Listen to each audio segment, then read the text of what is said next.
You think you can sit there and tear down what I've built for decades, you smug little punk? Harrison Ford's voice boomed across the studio, his eyes blazing with a fury that silenced the audience. The air crackled with tension, a storm, brewing between two men who, moments ago, were supposed to be playing nice for the cameras. What is it about a single barbed comment that can unravel years of respect? How does a talk show, meant for laughs, become a battlefield where egos clash and truths spill like blood? When does a joke stop being funny and start being a weapon? Tonight, Jimmy Kimmel learned the answer the hard way, and Harrison Ford was done holding back. The trouble started 10 minutes into the live taping of Jimmy Kimmel Live. Ford, there to promote his latest film, a gritty western that harked back to his glory days, sat in the guest chair, his weathered face calm but guarded. Kimmel, with his trademark smirk, leaned forward ready to poke the bear. The audience, expecting light banter, had no idea they were about to witness a verbal brawl.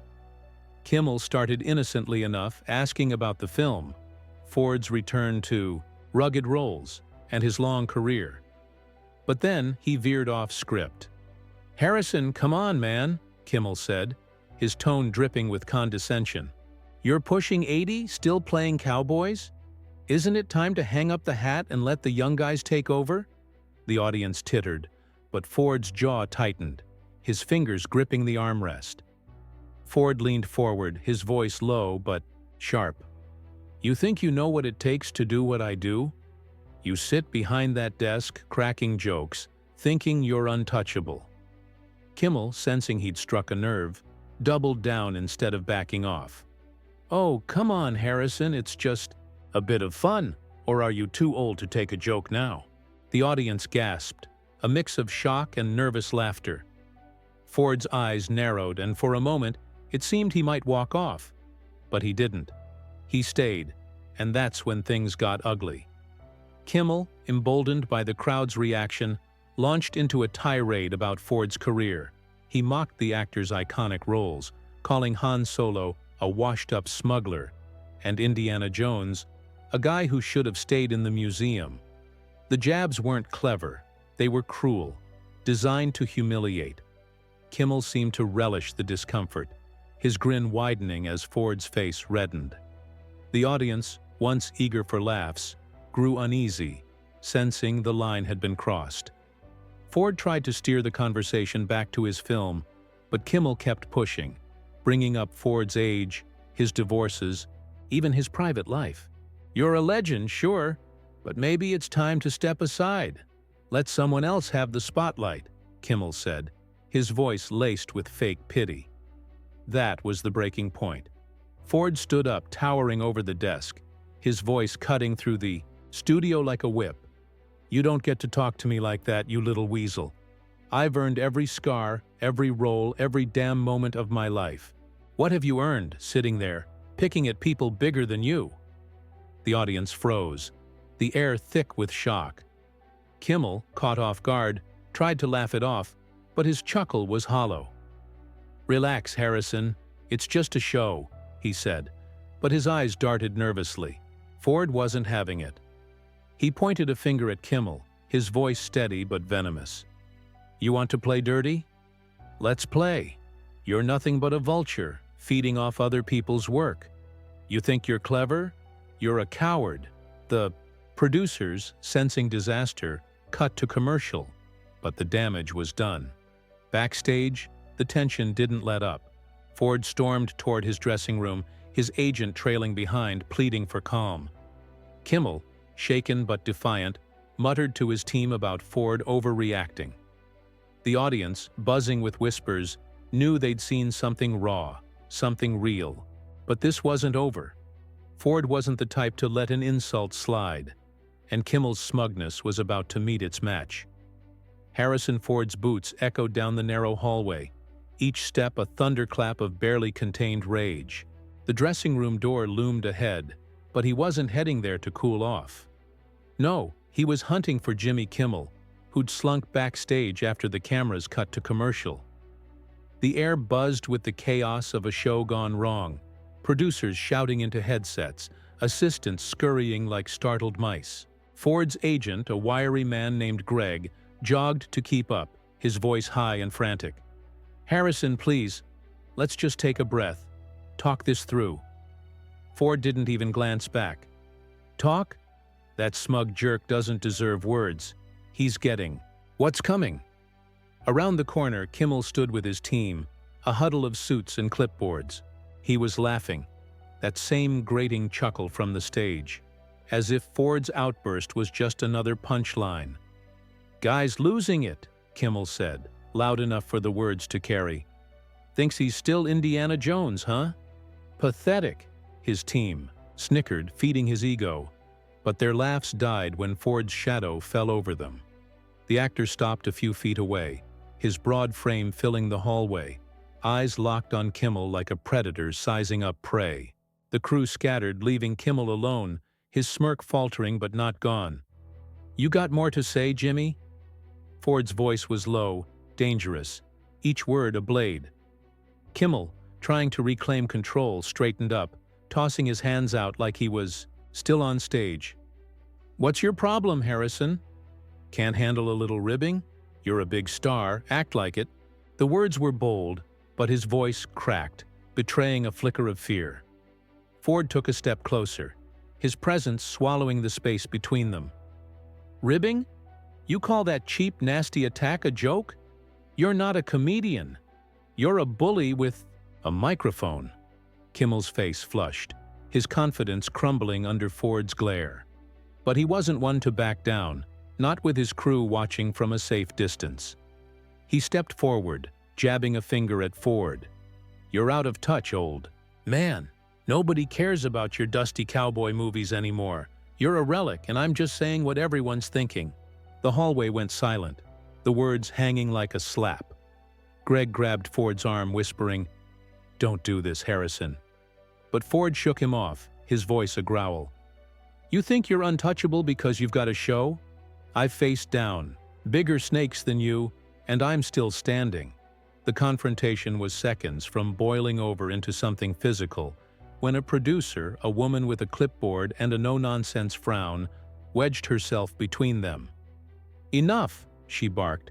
"We're back on air in 2 minutes. You both need to get it together, or this show's done."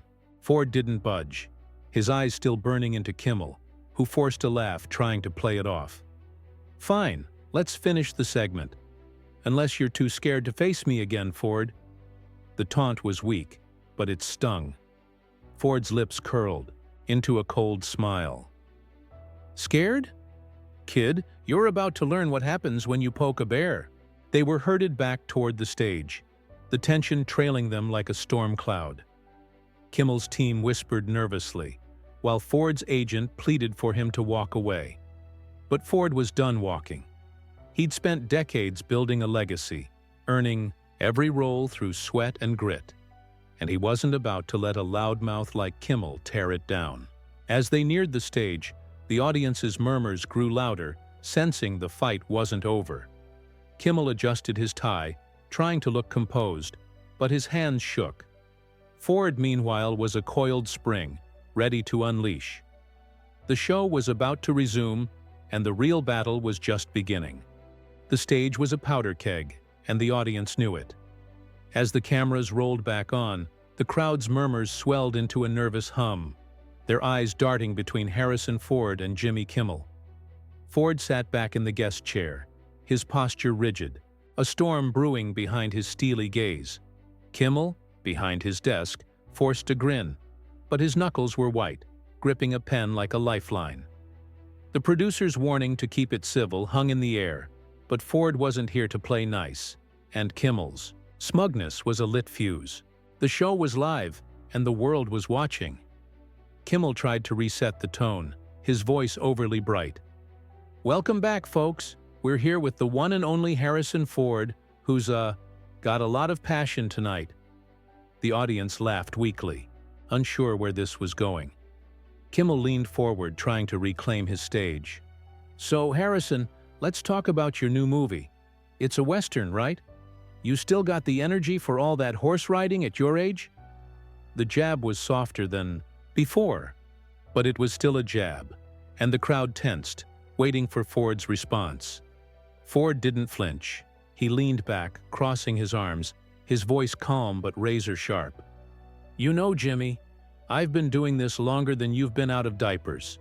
I ride horses, swing whips, and carry films while guys like you sit there throwing cheap shots. To feel big." The audience gasped, then erupted in cheers. Ford wasn't just fighting back, he was taking over. Kimmel's smile froze, his eyes flickering with panic. He tried to interrupt, but Ford raised a hand, silencing him. "No, you're gonna listen for once. You think you can mock my work, my life, and call it entertainment? You're not entertaining. You're desperate," the crowd roared, feeding off Ford's fire. Kimmel, scrambling to save face, leaned forward, his voice sharp. "Desperate? Come on, Harrison. You're the one storming around like a grumpy old man. Maybe you're just mad nobody cares about your movies anymore." It was a mistake. The audience booed, sensing Kimmel's cruelty. Ford's lips curled into a smirk, not of amusement, but of victory. He stood up, pacing the stage like he owned it, his voice booming. "Nobody cares? I've got fans who've stood by me for decades, through every role, every fight. You've got a desk and a bad attitude. Who's gonna remember you in 10 years, Jimmy?" The studio shook with applause, the crowd on its feet. Kimmel's face burned red, his charm crumbling under the weight of Ford's words. He tried to laugh, but it came out as a choke. "You're out of line, Harrison," he snapped, his voice shaking. Ford stopped pacing, turning to face him, his eyes cold. "No, you're out of line. You think you can tear people down to prop yourself up? I've built something real, something that lasts. You're just a guy who talks for a living, and you're not even good at it." The audience roared again, the energy electric, every word from Ford landing like a punch. Kimmel, cornered, tried. One last jab. "You're just a has-been who can't take a joke," he spat, but the words fell flat. The crowd was Ford's now, and he knew it. He leaned over the desk, close enough for Kimmel to feel the heat of his glare. "Keep talking, Jimmy. Every word's digging your grave deeper." The threat wasn't physical, but it was devastating. Kimmel shrank back, his bravado gone, replaced by the look of a man who'd lost control. The segment ended with Ford standing, tall, the audience chanting his name, and Kimmel staring at his desk, defeated. The studio lights dimmed as the show cut to its final commercial, but the air still buzzed with the echo of Harrison Ford's words. The audience, still on their feet, chanted his name, their cheers a tidal wave that drowned out the last of Jimmy Kimmel's crumbling ego. Ford stood at the edge of the stage, his chest heaving, not from exhaustion, but from the fire of a fight. Well fought. Kimmel, slumped behind his desk, stared at the floor, his usual swagger replaced by a hollow silence. The crowd's adoration was Ford's, and the world had seen Kimmel's mask slip. Backstage, the fallout was immediate. Producers swarmed Kimmel, their voices sharp with panic. "You pushed him too far, Jimmy," one hissed, glancing nervously at the monitors replaying Ford's takedown. Kimmel tried to shrug it off, muttering, "He'll get over it, it's just showbiz." But his words lacked conviction, and his team exchanged uneasy looks. The internet was already ablaze, clips of Ford's blistering comeback spreading like wildfire. Fans hailed Ford as a hero, a man who'd stood up to a bully and won. Kimmel's name, meanwhile, was trending for all the wrong reasons, with hashtags calling him a cheap shot artist. Ford, meanwhile, was done with the circus. He strode through the backstage chaos, his agent Greg trailing behind, now beaming with pride. "You showed him, Harrison," Greg said, clapping his shoulder. Ford didn't smile, but his eyes glinted with satisfaction. "I didn't do it for me," he said, his voice steady. "I did it for everyone that punk's ever tried to tear down." He pushed open the exit door, stepping into the cool night air. where a small crowd of fans waited, having slipped past security. They erupted in cheers, holding up signs that read, "Forever our hero," and "Ford fights back." Ford paused, his stern face softening, and raised a hand in acknowledgement. The gesture sent the crowd wild. Kimmel's team scrambled to salvage the mess. His publicist, a sharp-eyed woman named Carla, cornered him in his dressing room. "You need to apologize, Jimmy. This is bad." Kimmel, still clinging to his pride, snapped, "Apologize? For what? Doing my job?" Carla shook her head, her voice cold. "Your job isn't to humiliate legends. You misjudged him, and now you're paying for it." She showed him her phone, where news outlets were already running headlines. "Ford schools Kimmel in epic live takedown." Kimmel's face paled, the reality sinking in. He'd tried to cut down a giant and ended up looking small. Across town, Ford sat in a quiet bar nursing a whiskey. His phone buzzed with messages from old friends, actors, directors, even a few crew members from his early days, all praising his stand. One text from a co-star on his new Western read, "You showed the world what grit looks like." Ford allowed himself a small grin. He'd never cared for the spotlight's glare, but tonight he'd used it to remind everyone what he was made of. Kimmel's cheap jabs had backfired, exposing his own pettiness while Ford's legacy shone brighter than ever. The next day, the story dominated talk shows and newsrooms.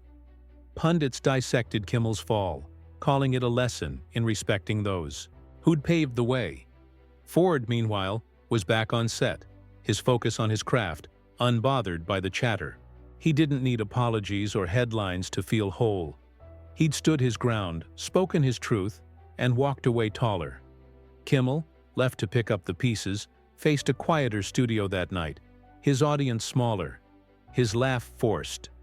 The world had seen who he really was, and Ford had made sure they'd never forget.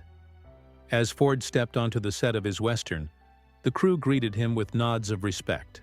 A young grip, barely 20, approached shyly.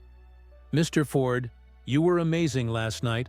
My dad's a huge fan. He said you're the real deal." Ford's eyes crinkled and he clapped the kid's shoulder. "Tell your dad I said thanks, and keep working hard." He walked off, the horizon ahead, ready for the next scene, the next fight, the next chapter. Harrison Ford wasn't just a star. He was a legend, and no one, not even Jimmy Kimmel, could take that away.